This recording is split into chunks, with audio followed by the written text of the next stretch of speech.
Good evening. My name is Sky Flanagan, and I'm here with Sierra Flanagan. Hello, Sierra. Hello.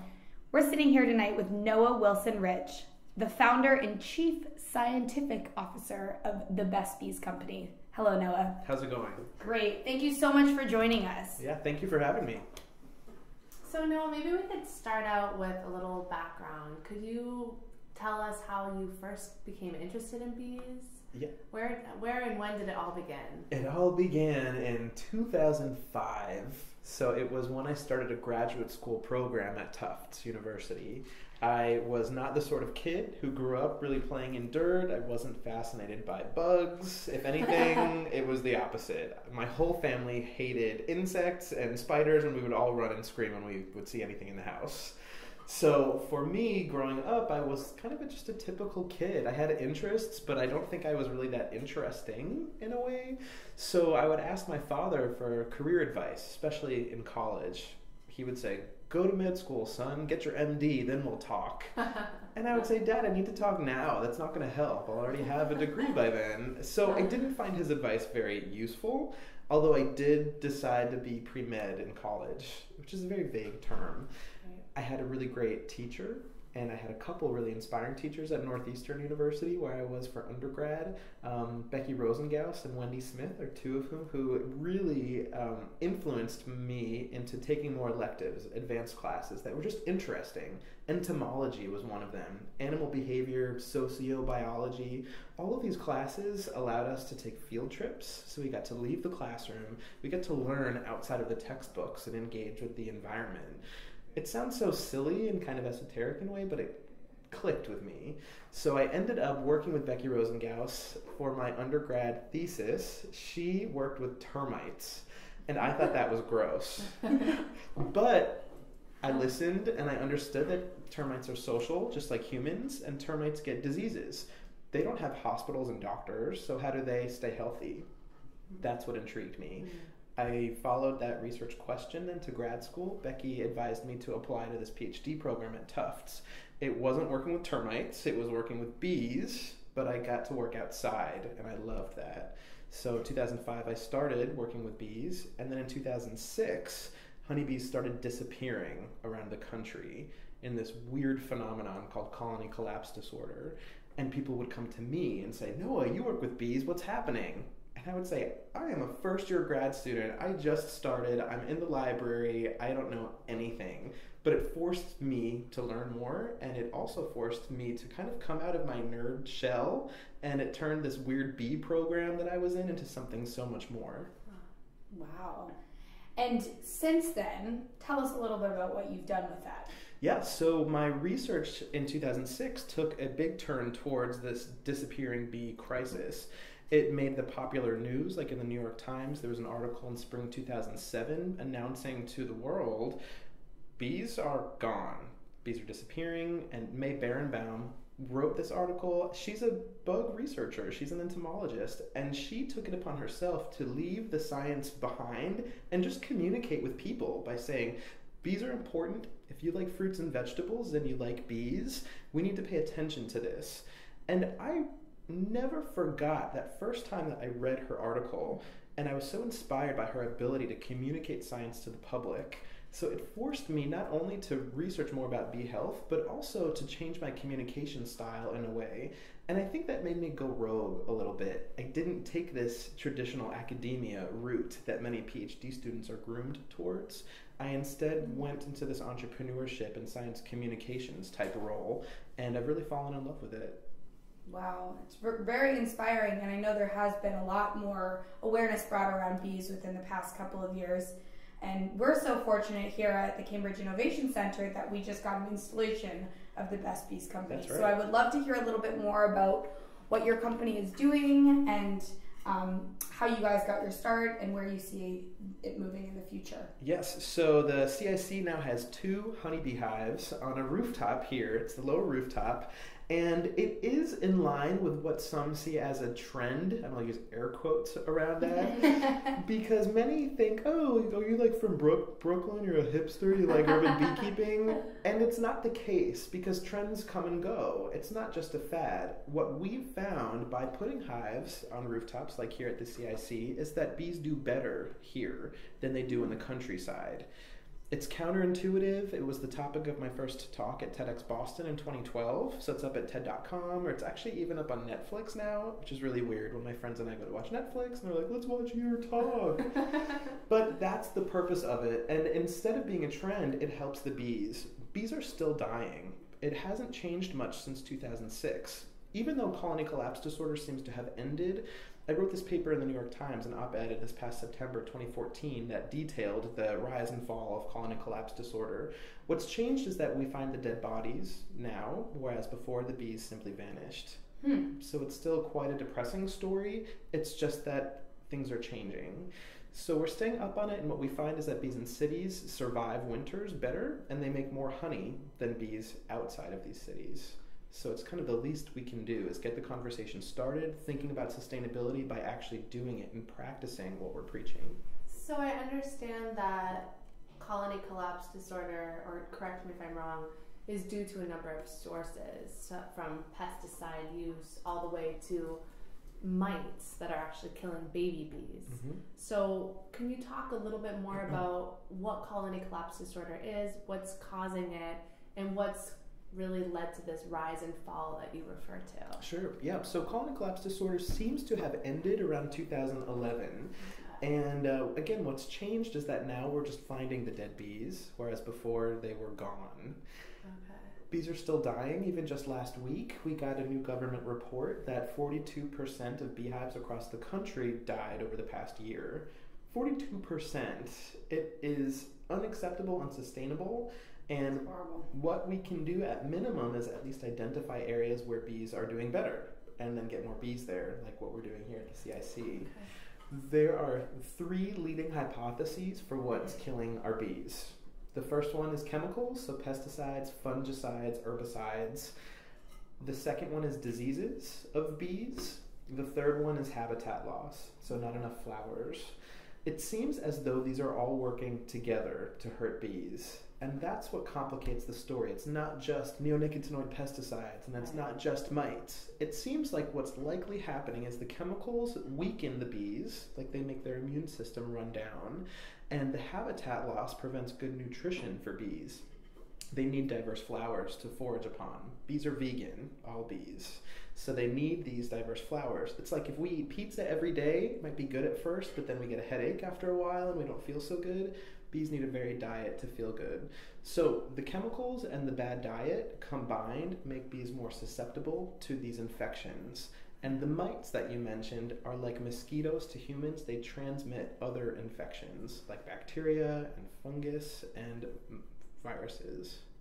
Okay, and so you say that the bees are actually thriving in city environments, but it seems to me like in a place here, Kendall Square, that there aren't as many natural flowers for the bees to pollinate. So how does that work out? Isn't it amazing? It's really, it inspires wonder almost, like when we were kids looking in a backyard thinking, oh, what lives back there? Now, here at the CIC, when you can look through the window at the Venture Cafe and into the soon-to-be windows of the beehives, you can really stand there and get inspired to think about what is really happening around us in Kendall Square and beyond, and in other cities. We see at least 3 measures of urban hives that make us believe that they're doing better. So we mentioned the honey production. We can't explain it, but what that tells us is that bees in cities have greater access to flowers. Maybe the distance is shorter, so they don't have to fly as far and expend as much energy as they do in the country. It's probably community gardens, it's roof gardens, it's even weeds from abandoned property or coming through sidewalks. So they're finding it, because the numbers don't lie with the honey harvest. With the survival benefit, again, we don't fully understand why. It's a fun discussion topic. But a recent study in England also showed in 4 cities that the diversity of bees, so the number of bee species, is greater in cities than in the countryside. So it's amazing that now this idea is catching on. It's kind of becoming a viral meme in a way, and people in Europe and around the world are beginning to understand that this is not just a Cambridge thing, even though this idea really was born in Cambridge and Boston. We've inspired other people to think about this and to study it and to even just have these discussions together about how anybody can play a role in sustainability.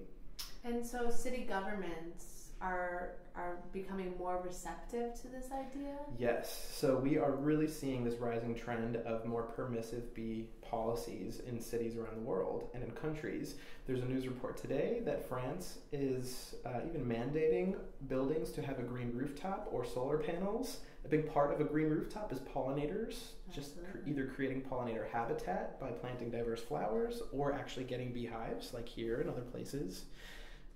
We're also seeing cities like New York City legalized beekeeping in 2010. Even Boston, places that did not have illegal beekeeping to begin with, but they're making it more permissive by giving some guidance to people for here's how to get started. Somerville also recently did that.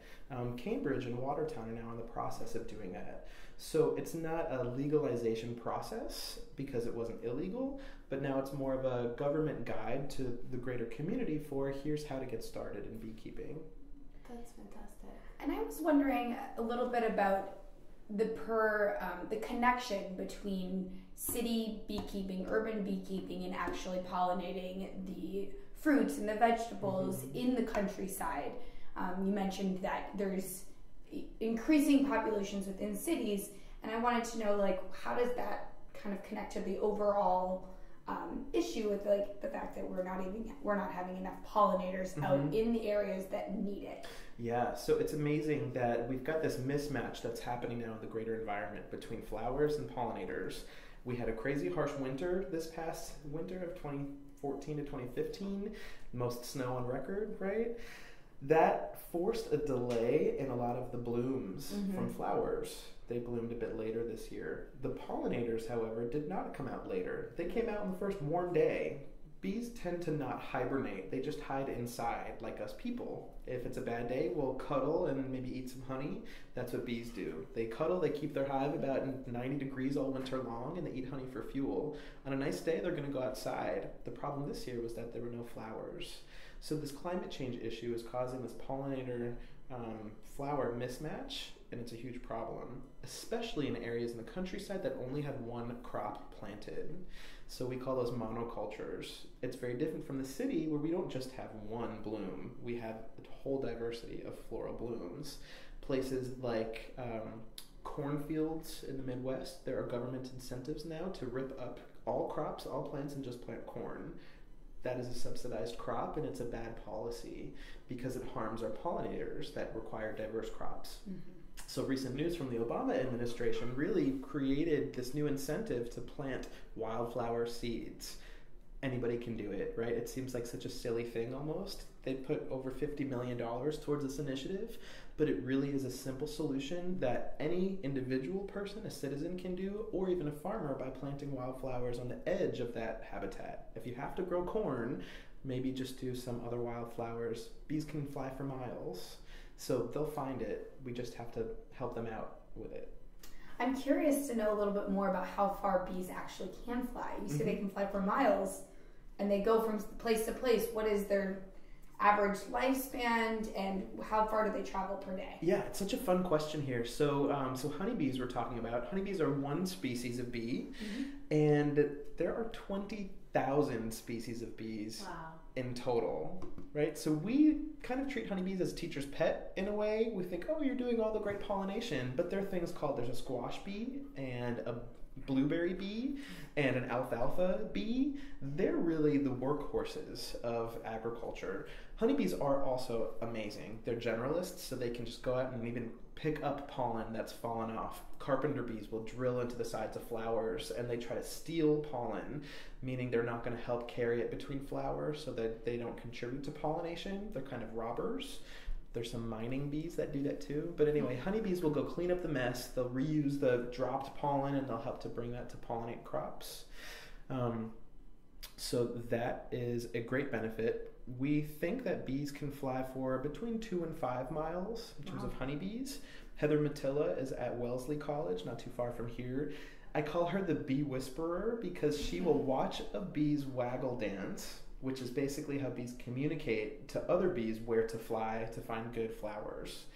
This was Nobel Prize winning research by Carl von Frisch in the 1970s. She will watch a bee dance, and then Heather Mattila herself will go to the flowers. Wow. Wow. She says that one bee told her to go 41 kilometers. Now, she did a much of her study in Canada, but that is many miles away. So I tend to say they can fly 4 miles because the estimates vary. The lifespan of a bee takes about a month, really 3 to 4 weeks to develop, and then it takes about another month for the bee to carry out its full life, and then the bee dies. So worker honeybee lives about a month in the summer, and oftentimes when we look at urban beehives, like on rooftops, we will see dead bees on the roof, especially if it's a black tar paper roof. Normally those dead bodies will be absorbed into the ground. If the grass, you wouldn't notice it. So something with urban beekeeping that we have to do is we'll sweep up the area when we visit about once a month.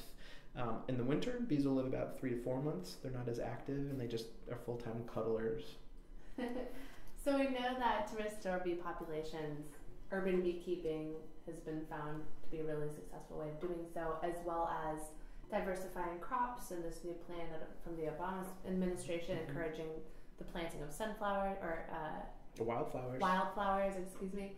What are other methods to restore bee populations and boost their immune systems? And could you expand on that a little bit? Sure. So the focus of my PhD was honeybee immunology, right? So to nerd out, I mean, if you want to go there, we can go there, and I'll get the whiteboard totally marked up. I'll also spare you from that. Of course, everybody's invited to contact me if you want more details about honeybee immunology.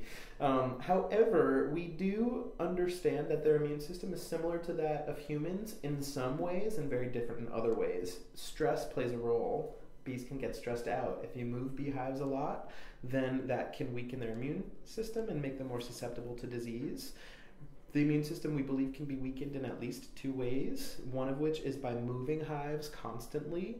It's like if somebody were to move your home all the time, it would get stressful. That has hormonal changes in bees, which has immune system implications. This might not sound very common as a practice, but in America these days, more honeybees live on flatbed trucks on our nation's highways than do not. Wow. The majority of honeybees, I'll repeat, live on our highways than live off our highways. Wow. It's about 1.5 to 2 million beehives that are just moved around from monoculture crop to monoculture crop.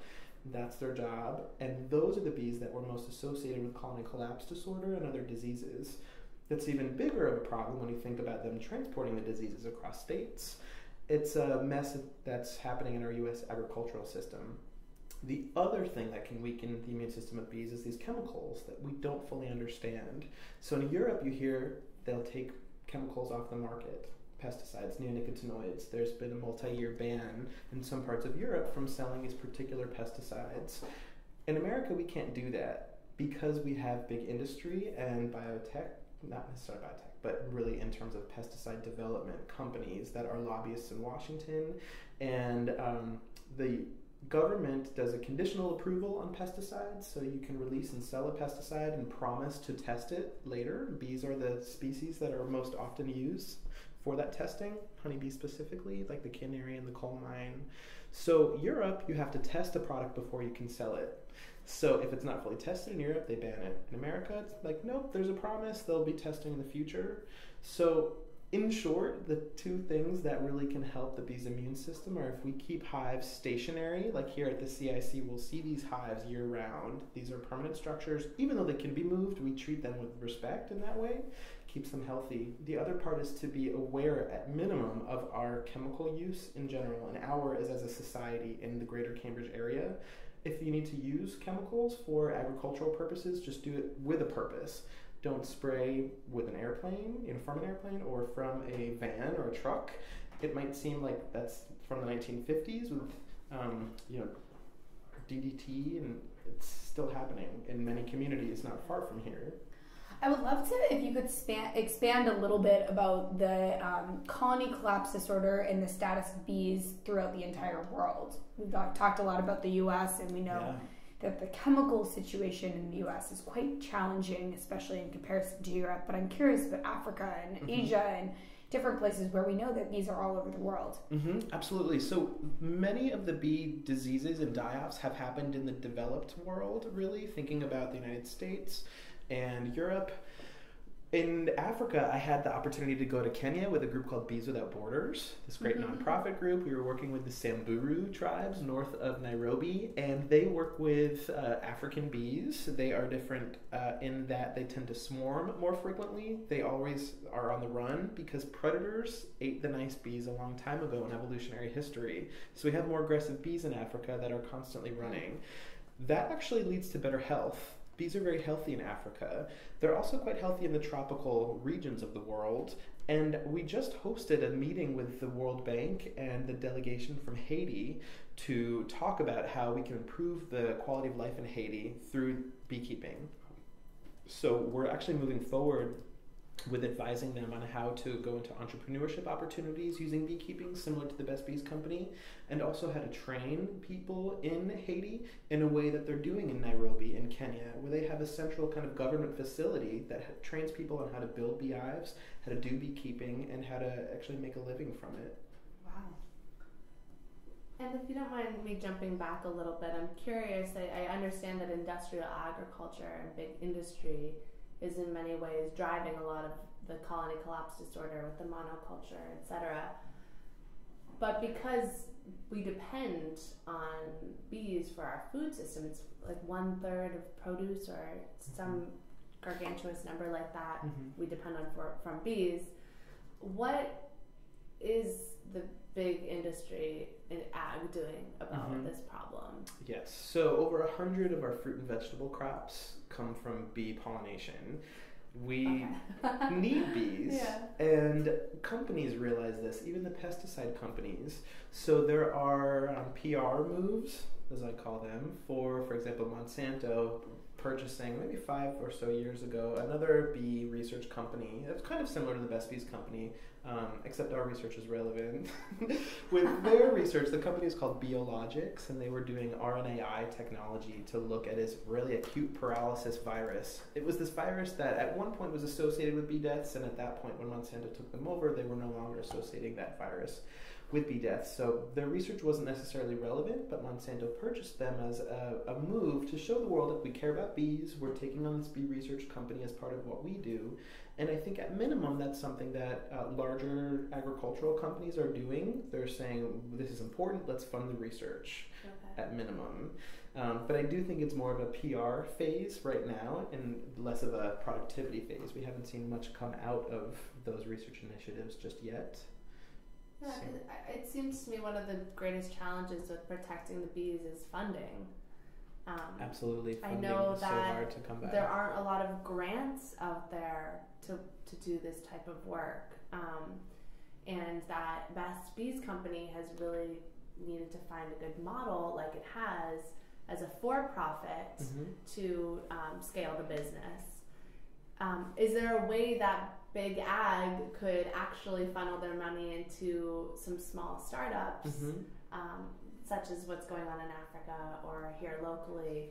Is there a way, I guess, to partner with some of these big players who are very well endowed to protect the bees in a meaningful way? Absolutely, yes. So really what I did in 2009 was out of frustration from the grant funding situation. In a bad economy especially, grants are highly limited compared to a good economy when grants are just limited. So I thought outside the box, thinking, how are we going to fund this research to improve bee health? And we decided to sell beehives, and I started a Facebook page. I had no money, no investors, same thing to this date, but we are for profit. So we sell beehives, and then we manage them in exchange for research funding. So all of our clients get to keep all the honey and the bees and the hives. We're not really as interested in that as we are in the research funding. And this approach has already provided over $1 million for our bee research. It's been amazing, and it's something that can be scaled to anywhere else in the world.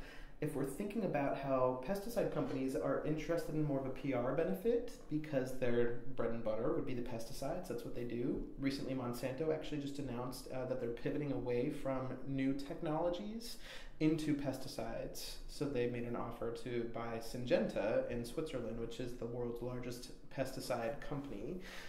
They're going all in, Monsanto. They're making a pivot. So instead of genetically modified crops, they're doing more pesticides. And the risk there, of course, is that these are hurting pollinators. So the least that a company like Monsanto could do is do some education that would give individuals in any country, America, Haiti, Kenya, the tools that they need to start companies such as the Best Bees Company. You can enrich lives and countries by giving people this entrepreneurial opportunity. Monsanto has the power to do that, as do many other large companies, by just sponsoring these programs. They would get the PR benefit, and then people around the world would also get the knowledge benefit. That's really great. And I want to take it now from the larger big ag companies to what can individuals do to really help protect the bees? Yeah, so in terms of an individual, you can think again about the three leading hypotheses for what's harming our bees. So it's hard for an individual to do much about the diseases. I mean, that's something that I'm doing. My whole life's work is looking at this stuff. But I do have a PhD in honeybee immunology, and I don't think everybody has that. So diseases, everybody really can't help there. Pesticides, fungicides, herbicides, I think that everybody can just remain thoughtful and aware of using these for a purpose and with their directions, use them appropriately. But besides that, you have your neighbors who are going to do their own thing too. So that's also limited. What everybody can do is the third and last leading hypothesis for what's hurting our bees, which is habitat loss. Plant flowers. Get bees, make bee habitat. Anybody can create what we call a bee hotel. This was in my 2014 talk at TEDx Boston, so if you want to look that up, you can look for instructions, examples for how you can incorporate design, color, repurposing trash, doing this all for free, even a date night idea with wine corks. You can arrange those wine corks in a shoebox with some other materials like bricks and pine cones, and you set it outside and you kind of forget it and you let the native bees move in.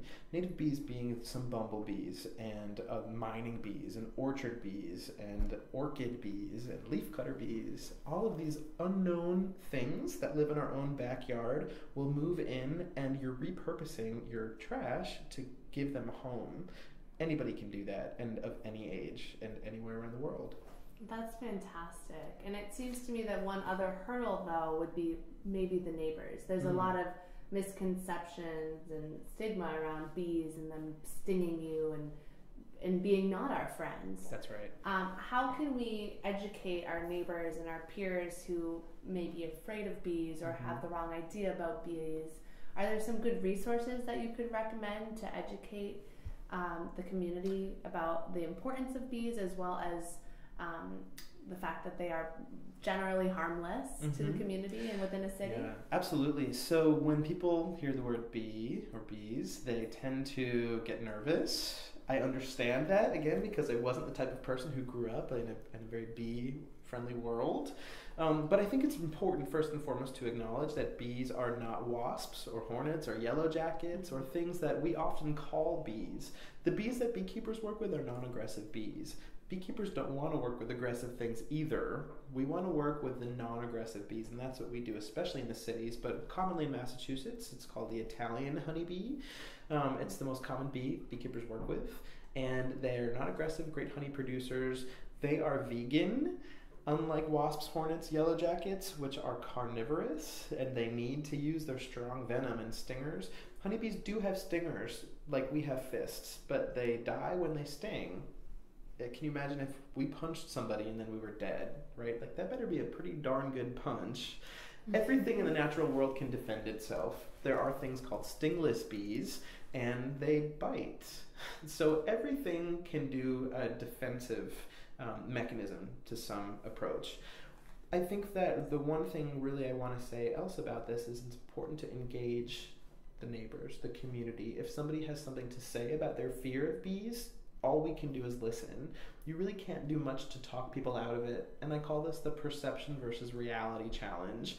The perception is that if you're saying to a neighbor, I'm going to get a beehive, they might think it's like Sharknado or something is going to come next door, or it's this big gorilla or something crazy. And in reality, it's a little box, with some vegan garden pollinators coming in and out.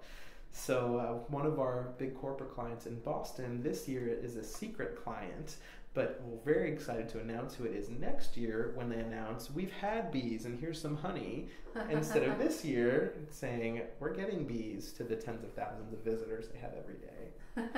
That's really exciting. And Noah, this has been such a pleasure and so educational, and we really value and support the work that you're doing and are thrilled to have the bees here at CIC. Thank you so much. To add another resource, I forgot to mention this, classroomhives.org is a Cambridge-based nonprofit group that puts observation hives in classrooms. It has safety notices there and other educational tools of curriculum. So that's another way to read up. That's great. Thank you so much, Noah. We really appreciate your time and all the hard work. Thanks. And don't forget to check out Noah's TED Talks on TED.com. Thanks, and bestbees.com for more info. All right. Thank you. Thank you.